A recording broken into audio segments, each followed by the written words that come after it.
in our country. Unfortunately, race still determines too much. Often determines where people live, determines what kind of education in their public schools they can get, and yes, it determines how they're treated in the criminal justice system. We've just seen those two tragic examples in both Tulsa and Charlotte. And we've got to do several things at the same time. We have to restore trust between communities and the police. We have to work to make sure that our police are using the best training, the best techniques, that they're well prepared to use force only when necessary. Everyone should be respected by the law, and everyone should respect the law. Right now, that's not the case in a lot of our neighborhoods. So I have, ever since the first day of my campaign, called for criminal justice reform. I've laid out a platform that I think would begin to remedy some of the problems we have in the criminal justice system. But we also have to recognize, in addition to the challenges that we face with policing, there are so many good, brave police officers who equally want reform. So we have to bring communities together in order to begin working on that as a mutual goal. And we've got to get guns out of the hands of people who should not have them. The gun epidemic is the leading cause of death of young African American men, more than the next 9 causes put together. So we have to do 2 things, as I said. We have to restore trust. We have to work with the police. We have to make sure they respect the communities and the communities respect them. And we have to tackle the plague of gun violence, which is a big contributor to a lot of the problems that we're seeing today. All right, Mr. Trump, you have 2 minutes. How do you heal the divide? Well, first of all, Secretary Clinton doesn't want to use a couple of words, and that's law and order. And we need law and order. If we don't have it, we're not going to have a country. And when I look at what's going on in Charlotte, a city I love, a city where I have investments, when I look at what's going on throughout various parts of our country, whether it's, I can just keep naming them all day long. We need law and order in our country. And I just got today, as you know, the endorsement of the Fraternal Order of Police. We just came in. We have endorsements from, I think, almost every police group, a large percentage of them in the United States. We have a situation where we have our inner cities, African Americans, Hispanics, are living in hell because it's so dangerous. You walk down the street, you get shot. In Chicago, they've had thousands of shootings, thousands, since January 1st. Thousands of shootings. And I'm saying, where is this? Is this a war-torn country? What are we doing? And we have to stop the violence. We have to bring back law and order in a place like Chicago, where thousands of people have been killed, thousands over the last number of years. In fact, almost 4,000 have been killed since Barack Obama became president. Almost 4,000 people in Chicago have been killed. We have to bring back law and order. Now, whether or not in a place like Chicago you do stop and frisk, which worked very well, Mayor Giuliani is here, it worked very well in New York. It brought the crime rate way down. Take the gun away from criminals that shouldn't be having it. We have gangs roaming the street, and in many cases, they're illegally here, illegal immigrants, and they have guns, and they shoot people. And we have to be very strong, and we have to be very vigilant. We have to know what we're doing. Right now, our police are afraid to do anything. We have to protect our inner cities because African American communities are being decimated by crime. Your 2 minutes expired, but I do want to follow up. Stop and frisk was ruled unconstitutional in New York because it largely singled out Black and Hispanic young men. No, you're wrong. It went before a judge who was a very against police judge. It was taken away from her, and our new mayor, refused to go forward with the case. They would have won an appeal. If you look at it, throughout the country, there are many places where the argument is that it's a form of racial profiling. No, the argument is that we have to take the guns away from these people that have them and that are bad people that shouldn't have them. These are felons. These are people that are bad people that shouldn't be. When you have 3,000 shootings in Chicago from January 1st, when you have 4,000 people killed in Chicago by guns from the beginning of the presidency of Barack Obama, his hometown, you have to have stop and frisk. You need more police. You need a better community relation. You don't have good community relations in Chicago. It's terrible. I have property there. It's terrible what's going on in Chicago. But when you look, and Chicago's not the only, you go to Ferguson, you go to so many different places. You need better relationships. I agree with Secretary Clinton on this. You need better relationships between the communities and the police, because in some cases it's not good. But you look at Dallas, where the relationships were really studied. The relationships were really a beautiful thing. And then 5 police officers were killed one night very violently. So there's some bad things going on, some really bad things. Secretary Clinton, but we need, Lester, we need law and order. And we need law and order in the inner cities, because the people that are most affected by what's happening are African American and Hispanic people. And it's very unfair to them what our politicians are allowing to happen. Secretary Clinton. Well, I've heard Donald say this at his rallies, and it's really unfortunate that he paints such a dire, negative picture of Black communities in our country.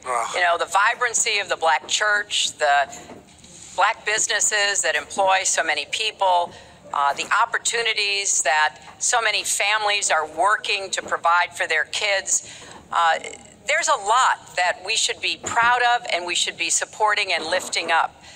But we do always have to make sure we keep people safe. There are the right ways of doing it, and then there are ways that are ineffective.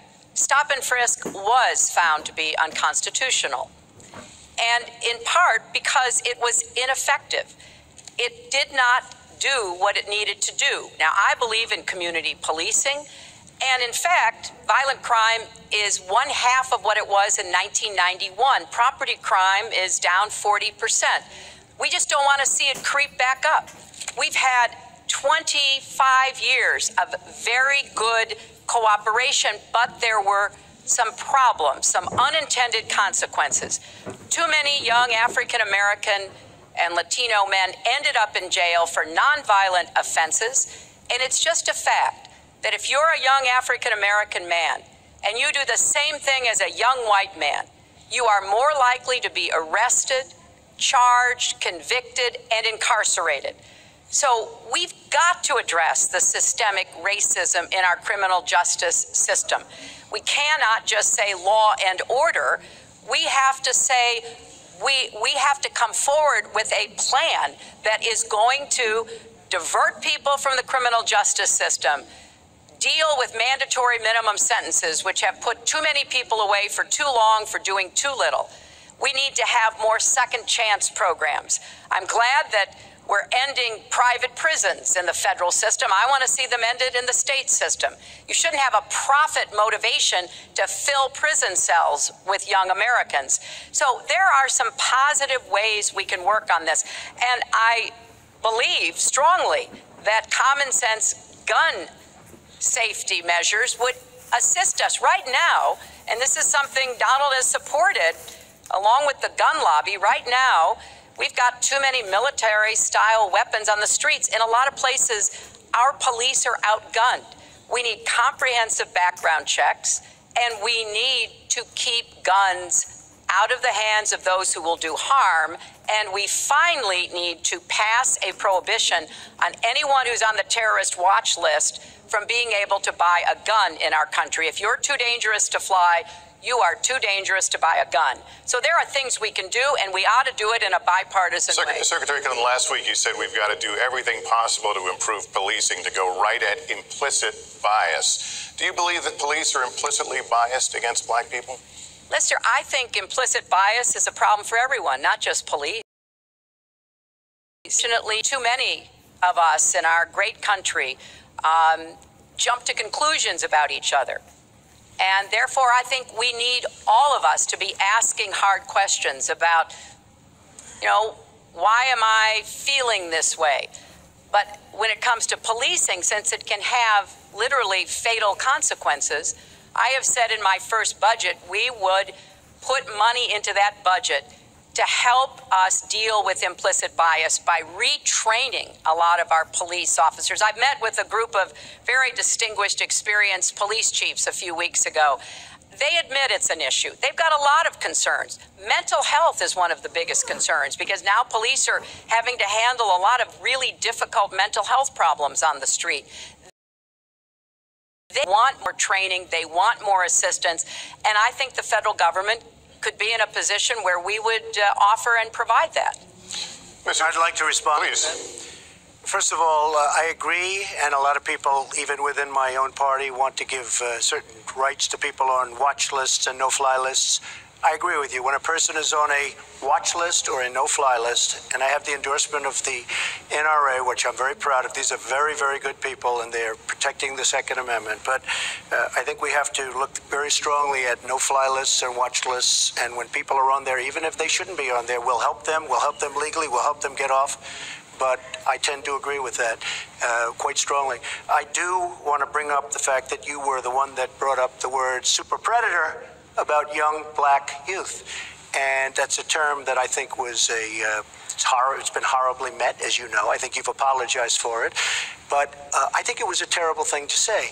And when it comes to stop and frisk, you know, you're talking about taking guns away. Well, I'm talking about taking guns away from gangs and people that use them. And I really don't think you disagree with me on this, if you want to know the truth. I think maybe there's a political reason why you can't say it, but I really don't believe. In New York City, stop and frisk, we had 2,200 murders, and stop and frisk brought it down to 500 murders. 500 murders is a lot of murders. Hard to believe 500 is like supposed to be good. But we went from 2,200 to 500, and it was continued on by Mayor Bloomberg, and it was terminated by current mayor. But stop and frisk had a tremendous impact on the safety of New York City, tremendous beyond belief. So when you say it has no impact, it really did. It had a very, very big impact. Well, it's also fair to say, if we're going to talk about mayors, that under the current mayor, crime has continued to drop, including murders. So there you're is... Wrong. You're wrong. No, I'm not. Murders are up. All right, you check.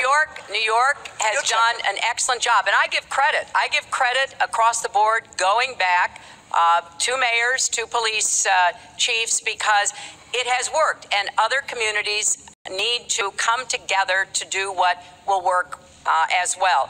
Look, one murder is too many, but it is important that we learn about what has been effective and not go to things that sound good that really did not have the kind of impact that we would want.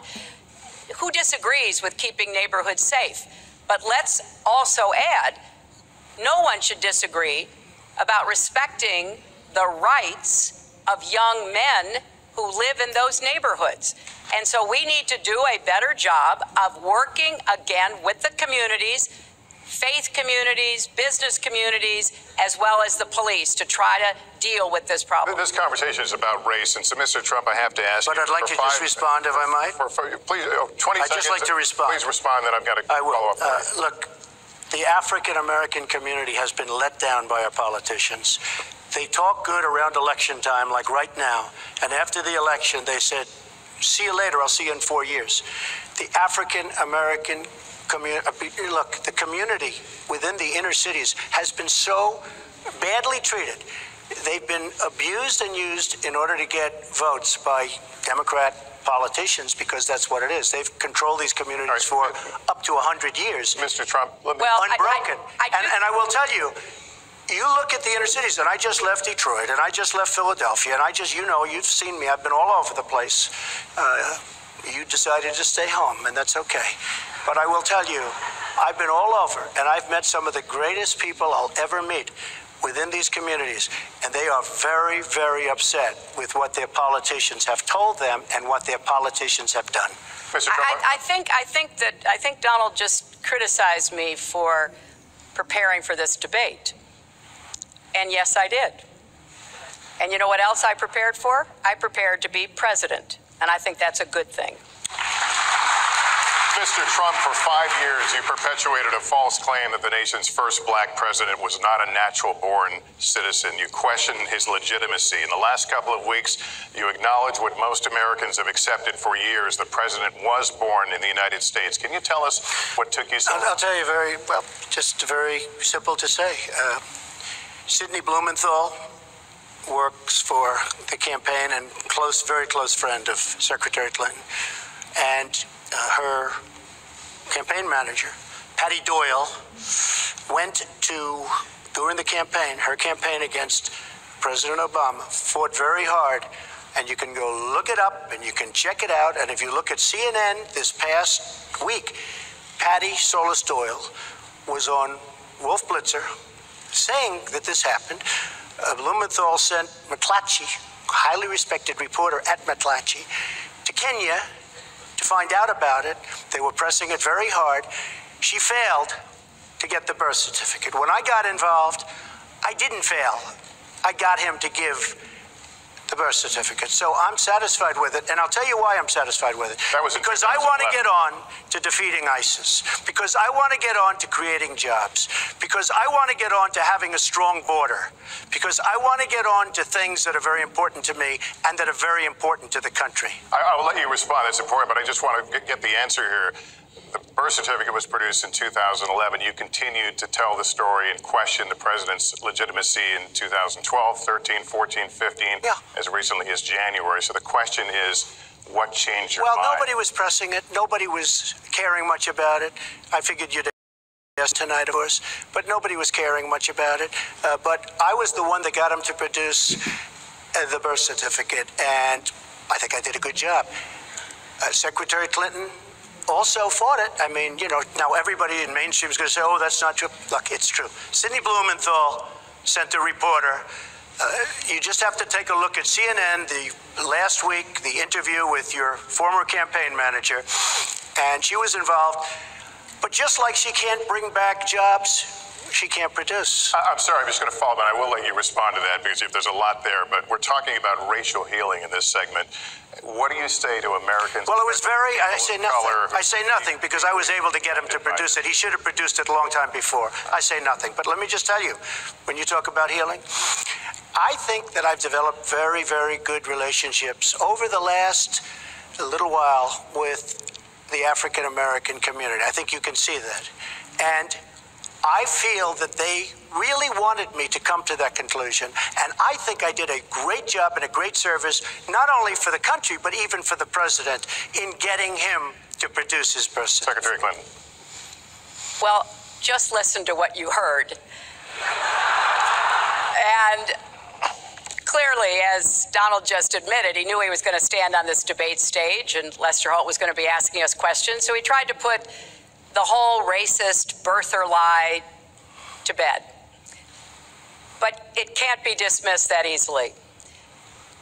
He has really started his political activity based on this racist lie that our first black president was not an American citizen. There was absolutely no evidence for it, but he persisted. He persisted year after year because some of his supporters, people that he was trying to bring into his fold, apparently believed it or wanted to believe it. But remember, Donald started his career back in 1973 being sued by the Justice Department for racial discrimination because he would not rent apartments in one of his developments to African Americans, and he made sure that the people who worked for him understood that was the policy. He actually was sued twice by the Justice Department. So he has a long record of engaging in racist behavior. And the birther lie was a very hurtful one.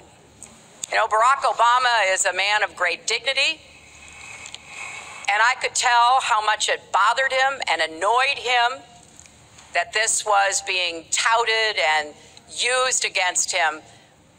But I like to remember what Michelle Obama said in her amazing speech at our Democratic National Convention. When they go low, we go high.